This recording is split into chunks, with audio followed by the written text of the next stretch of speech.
अनगर नगरपंचायतीच्या निवडणुकीच्या करता नगराध्यक्ष पदाकरिता उज्ज्वला थिटे यांचा भरलेला अर्ज आज छाननीमध्ये बाद करण्यात आला।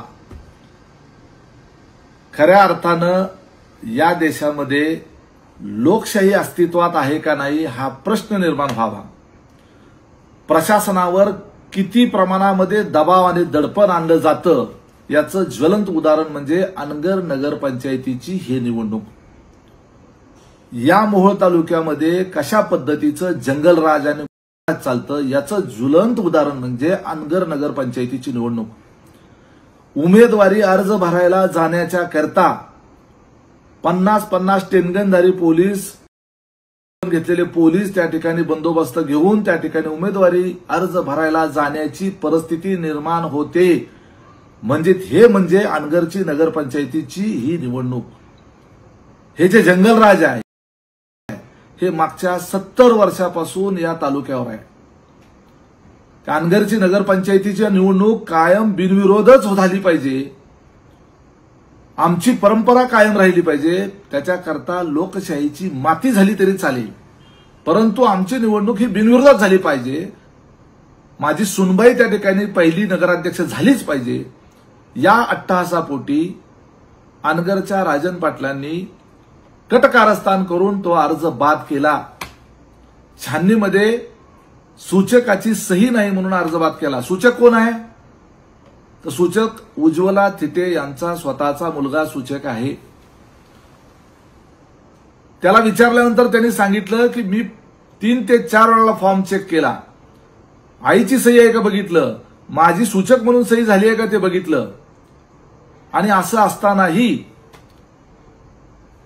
अर्ज बाद केला गेला। आता म्हणतायत सगळे आम्ही तुम्हाला अर्ज दाखवतो, तुम्ही काहीतरी टॅक्टिक्स वापरून निश्चितपणे त्या ठिकाणी सूचकाची सही गायब केलेली आहे। कारण मूळ दस्तऐवज जो आहे तो कलेक्टर साहेबांच्या हातात आहे।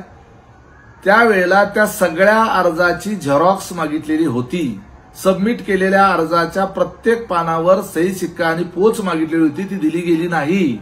तशी देता येत नाही म्हणून सांगितलं। काय अडचण होतीच प्रत्येक पानाचा फोटो काढून त्याच्यावर शिक्का मारून पोच द्यायची। आम्हाला माहित होतं की तुम्ही काही करणार आणि त्या ठिकाणी छाननीमध्ये अर्ज बाद करणार, आणि ते केलंच तुम्ही शेवटी। अरे निवडणुकीला सामोरं जायला घाबरता तुम्ही लोक, कशाचा बाहुबली आलाय आणि कशाचा आजपर्यंतचा 50 वर्षाचा तुम्ही कशा पद्धतीने आजपर्यंत तुमची आमदारकी मिळवली, आमदारकी टिकवली, याचं हे उदाहरण म्हणजे आज अनगरची ही नगरपंचायतीची निवडणूक आहे। अरे हिंमत होती तर तुम्ही त्या सामोरं जायला पाहिजे होतं निवडणुकीला। एका विधवा बाईला तुम्ही घाबरलात।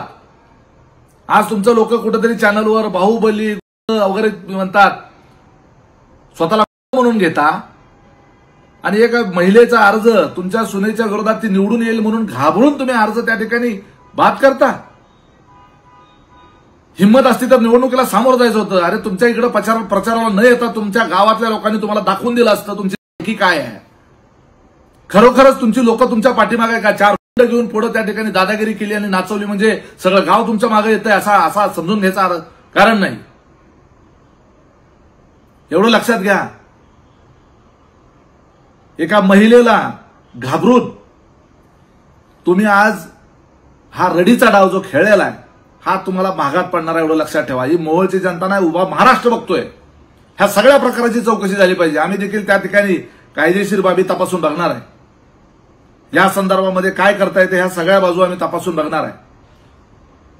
आम्ही निवडणूक जी आहे हे महाराष्ट्राला दाखवून देण्याच्या करता राष्ट्रवादी काँग्रेस पार्टीच्या घड्याळ चिन्हावर त्या ठिकाणी उमेदवार उभा केला होता की आज काय पद्धतीचं राजकारण तुम्ही करता हे महाराष्ट्राला त्या ठिकाणी समजावं म्हणून आज उमेदवार उभा केला होता। ही लोकशाही जिवंत राहिली पाहिजे याच्याकरता उमेदवार उभा केला होता। तुम्हाला लोकशाहीचा गळा दाबायचा आहे, तुम्हाला कुठल्याही मार्गाने फक्त सत्ता मिळवायची आहे, तुम्हाला लोकांचे अर्ज बाद करून सत्ता मिळवायची आहे, निवडणुका लढवून नाही। अरे लोकांची मतं मागून त्या मतामधून दाखवून द्यायचं होतं ना की अनगर गाव माझ्या मागे आहे म्हणून। परंतु तो हा रडीचा डाव, हा पळपुटेपणा अनगरकर राजन पाटलांनी केलेला आहे। मी याचा निषेध करतो आणि प्रशासनाबद्दल काय बोलावं। या पद्धतीने काम करतं प्रशासन। हा अर्ज भरू न देण्याच्या करता जे जबाबदार आहेत त्यांना सस्पेंड केलं पाहिजे। माझा निवडणूक आयोगावर सुद्धा आरोप आहे। राज्याचा निवडणूक आयोग करते काय, निवडणुकीची यंत्रणा करते काय? अर्ज भरण्याच्या अगोदर जिल्हाधिकाऱ्यांना सगळा अर्ज कॉपी करून त्यांना पाठवला होता, परंतु सूचकाची सही त्या ठिकाणी जाऊन प्रत्यक्ष समोर त्या ठिकाणी निवडणूक निर्णय अधिकाऱ्याच्या समोर करायची असते आणि ती निवडणूक निर्णय अधिकाऱ्यांनी सूचक कोण आहे असं विचारलं सुद्धा। त्यावेळी त्यांच्या मुलानं सांगितलं मी सूचक आहे आणि मग त्या ठिकाणी त्यांनी सह्या केल्या। हा सगळा प्रसंग त्या ठिकाणी आहे। त्यामुळं या बाबतीमध्ये निश्चितपणे चौकशी झाली पाहिजे। त्या ठिकाणचे सीसीटीव्ही कॅमेरे तपासले पाहिजेत, तेही छेडछाड केलेले नसले पाहिजेत, नाहीतर सीसीटीव्ही कॅमेऱ्यामध्ये सुद्धा गडबड करून त्या ठिकाणी तेवढाच पोर्शन कट करून बाकीचंच दाखवणार। म्हणजे एवढ्या थराला हे लोक गेलेले आहेत। महाराष्ट्राला एक तरी कळलं की आंगरकर पाटील पळपुटे आहेत। नवनवीन घडामोडी पाहण्यासाठी स्टार महाराष्ट्र न्यूजला सबस्क्राइब करा आणि ताज्या बातम्यांचे अपडेट मिळवण्यासाठी बेल आयकॉनला प्रेस करा आणि परिपूर्ण बातमीबरोबर रहा, इतरांपेक्षा एक पाऊल पुढे।